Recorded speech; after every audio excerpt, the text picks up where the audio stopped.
Uma anônima, ela não quis se identificar, de Governador Valadares, ela perguntou o seguinte, ela deu um exemplo, não sei se é o caso dela, uma mulher que é muito bem sucedida dentro de casa, ela trabalha, ganha seu próprio dinheiro, ganha mais do que o homem, e o homem tem um problema em relação a isso, problemas no emprego, às vezes não consegue mudar, não consegue crescer no emprego. Então, ele saiu de casa. Nesse caso, pode haver, então, uma inveja do homem, porque, inclusive, ele diz que o Deus dela é o dinheiro. Pode haver uma inveja do homem nesse caso? Pode ter as duas coisas. Tem uma crise de identidade. Pode ter. Ele tem uma crise de identidade, né? Com certeza, ele não sabe o valor, o potencial que ele tem. Segundo, talvez ela, né? Quem sabe, a gente não sabe, pode ser que ela tenha esse problema na questão de autoafirmação, no sentido de trabalhar e adquirir coisas e ter essa perspectiva financeira, onde vamos dizer assim, muitas vezes a segurança dela. Então eu percebo que os dois precisam ser trabalhados. No que diz respeito ao casal, agora essa questão de hoje em dia das mulheres adquirirem, conseguirem, almejarem, né, e galgarem promoções, colocações muito bem assim, sólidas no mercado de trabalho, ou seja, muitas vezes isso tem prejudicado no sentido, trazido alguns problemas dentro dos relacionamentos conjugais.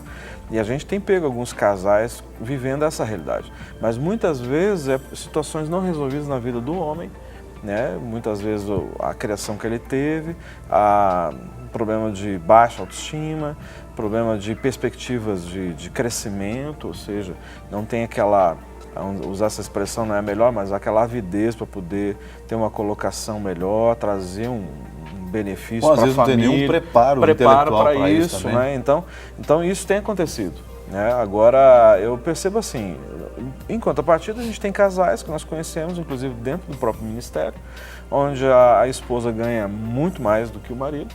E ele, assim, tranquilo a respeito disso, ela é tranquila a respeito disso, ele é o líder do lar, ele é o cabeça da casa, né? Ou seja, ela submete, inclusive, a parte financeira a ele, né? Ambos tomam suas decisões, mas assim, ela tem a liberdade de usar o dinheiro, mas assim, é totalmente, sabe, coerente, em concordância e tudo. Então, tudo é questão assim de ser trabalhado no seu coração a respeito disso. Agora, quando o homem traz essa perspectiva de competição, né, e aí começa a dar os problemas dentro do casamento. Aí é fácil, o cara faz um curso de administração e administra o dinheiro da Verdade. Pelo empresário. Faz o curso Krau. Faça o curso Krau lá com o pastor Sérgio. Eu sempre falei que meu sonho é que minha esposa ganhe 5 vezes mais do que eu, porque aí eu ia ficar mais tranquilo, sossegado, não tinha tanta pressão financeira. Agora, a gente está falando muito sobre a questão da inveja, e eu queria que o senhor falasse um pouco, pastor Gay, pastor Rogério, quanto ao tratamento da inveja. Porque a inveja, lá não precisa de campo fértil. Qualquer lugar pode ser um campo fértil para a inveja. Verdade. Você está dando testemunho na igreja, para a edificação da igreja, que Verdade. a Bíblia te aconselha. Olha, testemunha mesmo, vai lá, conta o que aconteceu, porque a igreja vai ser edificada. Mas se você tem um invejoso ali, o curva de rio, ele vai começar a pegar a sua vida como motivo de inveja. Então, tendo em vista essa situação, o que fazer para você tratar essa inveja, para ela não nascer no seu coração, ou quem já tem inveja, como tratar? Eu posso dar um exemplo bem simples, e até eu quero confessar aqui no vídeo. Tá com inveja do Cruzeiro? Eu tô com inveja da camisa do Jean. Eu tô com inveja da camisa do Jean. Tá bonita hoje, mas é né? coisa simples, tá vendo? Brincadeira, não tô com inveja não. Vamos orar. Mas eu digo assim, até na simples camisa, a roupa que a pessoa está vestindo é motivo para aquelas pessoas que têm uma baixa estima, ou seja, a sua imagem como pessoa, como cristão, como esposo, ou seja, é suficiente para despertar, né, e iniciar esse processo dentro do coração da pessoa. Então, a forma de nós trabalharmos isso é nós temos que levar a pessoa ou seja, ela reconhecer que ela é uma pessoa que está vivendo a inveja, ou seja, ela é invejosa. É como qualquer outro pecado, né? Ela precisa reconhecer. Ou seja, a gente tem que partir do pressuposto, ou seja, que eu tenho que me identificar com o pecado. Ou seja, quando eu ouvi falar de Jesus, eu tive que aceitar e reconhecer que eu era um pecador e precisava de Jesus, como todos nós. Então, primeiro ponto é eu reconhecer que eu preciso ser tratado nessa área, que essa área é uma área que me traz dificuldade, me faz ser uma pessoa aprisionada, ou seja, presa nesse pecado. não é? Então, esse é o trabalho que a gente faz, mas normalmente nós não vamos direto no tema inveja. A gente vai, como um bom mineiro, a gente vai pegando pelas beiradas. É porque parece que tem pecados que é mais difícil das pessoas assumirem publicamente, né? Exatamente. Porque tem pecado que é fácil. Exato. Não, eu fui ignorante com você mesmo, me perdoe. Isso. Mas você chegar e dizer, olha, eu tive inveja de você, ou eu tive inveja de tal situação, é muito complicado, porque parece que moralmente falando, é igual o adultério ou qualquer outro pecado, que moralmente falando ele é mais pesado. Né? E a inveja tem essa conotação. E a inveja está muito associada com a rejeição. Então eu não vou trabalhar a inveja, porque a inveja é um fruto da rejeição. Então eu vou na rejeição. Né? E aí Deus vai tirando as escamas dos olhos e Ele vai percebendo que, nossa, então é por isso que eu sou invejoso, é por isso que eu tenho tanto problema na minha autoimagem, é por isso que eu tenho tanto problema com a baixa autoestima, porque isso são frutos da rejeição. Então, interessante falar de rejeição, porque a gente vive num mundo que te rejeita se você não é bonito, De graça. se você não tem dinheiro, ou seja, eu sempre Se você é bonito digo, também te rejeita. eu sempre digo que, por exemplo, a beleza na mulher, no mundo, né, falando nesse sistema aí fora, o mundo valoriza a mulher quando ela tem beleza e valoriza o homem quando ele tem dinheiro. Então, analisando esses dois pontos, quem é mais invejoso? Ou não existe isso? Os dois têm inveja, mas por motivos diferentes. Não, eu percebo que os dois têm inveja. Mas eu pelo menos, a minha experiência, não sei se o Guerra concorda comigo, mas a minha experiência maior são as mulheres. Com certeza. A minha experiência que eu tenho tido No mais são ponto com que mulheres. ela falou aí, no ponto de beleza. Isso tudo aí está. Porque o mundo realmente é cruel. É porque hoje... Talvez porque as mulheres assumem mais que passam por isso, Eu não? acho que existe um apelo maior para a mulher.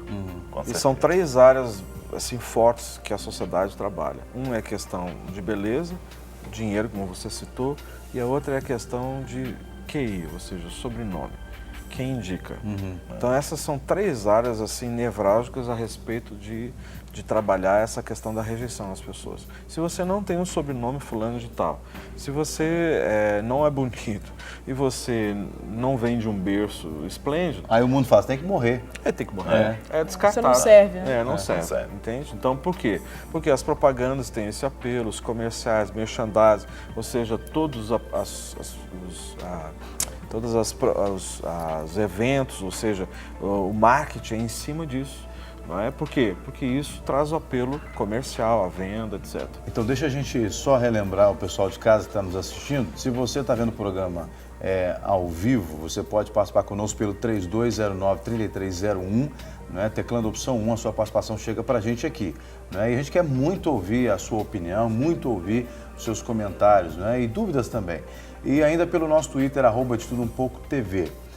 Vale lembrar que o quadro Clínica da Alma, ele é uma extensão do Ministério Clínica da Alma, que atende na Igreja Batista da Lagoinha, de segunda a sexta, de 1h30 da tarde até por volta ali das 19 horas, não é isso? Isso. Que fica bem próximo ali no Templo Principal da Lagoinha, no endereço da Rua Manuel Macedo, 1324. Então você pode ser atendido por esse ministério. Se você estiver assistindo o programa reprisado, né, você pode anotar essas informações, né, e entrar em contato conosco. Também pelo e-mail clinicadaalma@redesuper.com.br. E através do e-mail você ainda pode sugerir outros temas que talvez você esteja sofrendo, né, temas ligados a sofrimentos que possivelmente você esteja passando. Né? Participe conosco, porque o quadro Clínica da Alma é exatamente para abençoar a sua vida. Né? Chegou uma pergunta, posso fazer? Claro. Do telespectador, ele ligou para cá e disse o seguinte, aqui de Belo Horizonte, não quis identificar, mas disse que o filho dela apresentou a seguinte queixa em casa esses dias. Ele foi para a escola, para onde ele estuda, e disse que um grande amigo desse amigo do filho dela, né, teria se magoado porque ele falou mal desse amigo. E esse amigo, então, ao invés de tirar satisfação ou conversar com ele, não gostei do que você fez, ele começou a espalhar essa notícia para todos, o que não foi legal na opinião dela. Está dizendo, será que isso é inveja? Porque a pessoa, quando ela recebe algum maus tratos, teria que vir na fonte, não espalhar isso para todas as demais pessoas envolvidas. Mas isso é uma prática que a gente tem percebido, inclusive dentro dos nossos relacionamentos, dentro da igreja e tudo mais. Muitas vezes as pessoas não têm coragem de ir direto na fonte para resolver o problema. Então prefere fazer esse trabalho por trás dos bastidores, comenta com um, comenta com o outro. E de repente, às vezes, a pessoa envolvida é a última a saber. E a coisa já está em ebulição, não é? Já está assim. E aí chega, você não está sabendo, só o quê? Né? Aconteceu isso. Aí você tem às vezes foi um dolo involuntário. Foi, né? aí você tem que rastrear onde é que iniciou o processo para você ir lá na raiz. Então, assim, muitas vezes tem essa realidade, as pessoas ficam assim, mas ele não vai entender, ou o líder é inacessível, é muito difícil falar com ele ou com ela. E a gente sabe que isso é uma mentira. Então, na realidade, assim, as pessoas estão sendo disponíveis. Agora, no caso específico dessa irmã, eu percebo que ela precisa orar nisso, sentido, para Deus dar uma direção e saber como ajudar, no caso do seu filho, para saber resolver essa questão, porque isso vai acontecer. Nem aquela irmã que participou aquela vez do programa, e dizendo que estava sendo perseguido, né? E às vezes a pessoa se diz, puxa vida, onde eu vou tem perseguição nessa área. E eu disse, olha, nós como cristãos, nós não precisamos fazer nada para ser perseguido. Isso é natural, acontece natural. E aí é o texto que eu usei, das bem-aventuranças, regozijai-vos e exultai, porque também perseguiram os profetas que viveram antes de vós. Então, isso é o normal. Nós sermos perseguidos por causa da justiça de Deus, isso é uma coisa. Agora, por coisas que você faz errado, isso aí é outra história. Eu creio que uma forma de ajudar a telespectador em questão também é lembrar daquilo que a palavra de Deus fala, né? Se você sabe que tem um irmão que tem algo contra você, você vai até ele tentar ajudar esse irmão, né? Para corrigir o processo. E o grande desafio para nós cristãos é exatamente isso, porque a gente tem essa tendência de dizer, não fui eu que causei o problema, eu não comungo dessa opinião, não sou eu o causador, é fulano. E aí a gente tende a não ir até a pessoa, mas a Bíblia diz que nós temos que ir. É difícil fazer isso, a gente não faz isso de forma fácil, mas é simples de fazer, né? Tem que ser feito para curar o processo. Uma preocupação também que o invejoso ele deve ter, porque muitas vezes a inveja dele é tão forte que ele começa a prejudicar a pessoa. E aí gera a fofoca mesmo. Tem uma história de um pastor que a igreja dele estava uma fofoca, mas daquelas bravas, né? E ele, o que ele fez? Ele chamou a irmã e falou, vou fazer um comentário com você aqui, só para a gente ver como é que está aqui. Falou para a irmã assim, eu estou doente. Aí, com um mês, ele já estava em estado terminal na igreja, né? Ele já está com câncer. Mataram ele. Mataram. Aí ele levou essa senhora no púlpito e contou a história para a igreja. Aí ele chamou a igreja na responsabilidade, né? Mas com um mês eu já tinha matado ele. Já tinha acabado com ele. Então, por uma palavra, né? Então muitas vezes as pessoas têm que preocupar o que eu estou fazendo para prejudicar a pessoa. Porque depois essa questão, para resolver isso e para apagar isso não é fácil. É a velha brincadeira do telefone sem fio, né? Que acaba, vai levando, mas a intenção nunca é ajudar, é exatamente prejudicar. Agora, e a pessoa que é acometida pela inveja, como ela se comportar diante disso? Por exemplo, ela sabe que está sendo invejada, está sendo difamada, caluniada, e aí? O desafio chama-se intercessão. Não adianta, isso é oração mesmo. Porque ir confrontar, eu estou sabendo, aí a pessoa, não, que isso, está se achando? Quem você pensa está se achando, então, aí é na oração mesmo. Porque aí, ou seja, é o Senhor que vai à frente nessa batalha. É o Senhor que vai à frente, ou seja, desbaratando os nossos inimigos. Né? E essa área da difamação, essa área da fofoca, hoje eu percebo assim, que é uma das maiores batalhas que todos nós temos e a igreja como um todo tem. Né? Porque precisa ser desfeito isso, ser destruído todo esse potencial, esse arsenal bélico das trevas, tentando justamente agir, né, contra as pessoas. E é um desafio, principalmente quem é uma pessoa pública ou quem está em evidência. Passa muito por isso. Passa muito por isso. E esse é um tema fofoca, é um tema que nós vamos trazer logo mais.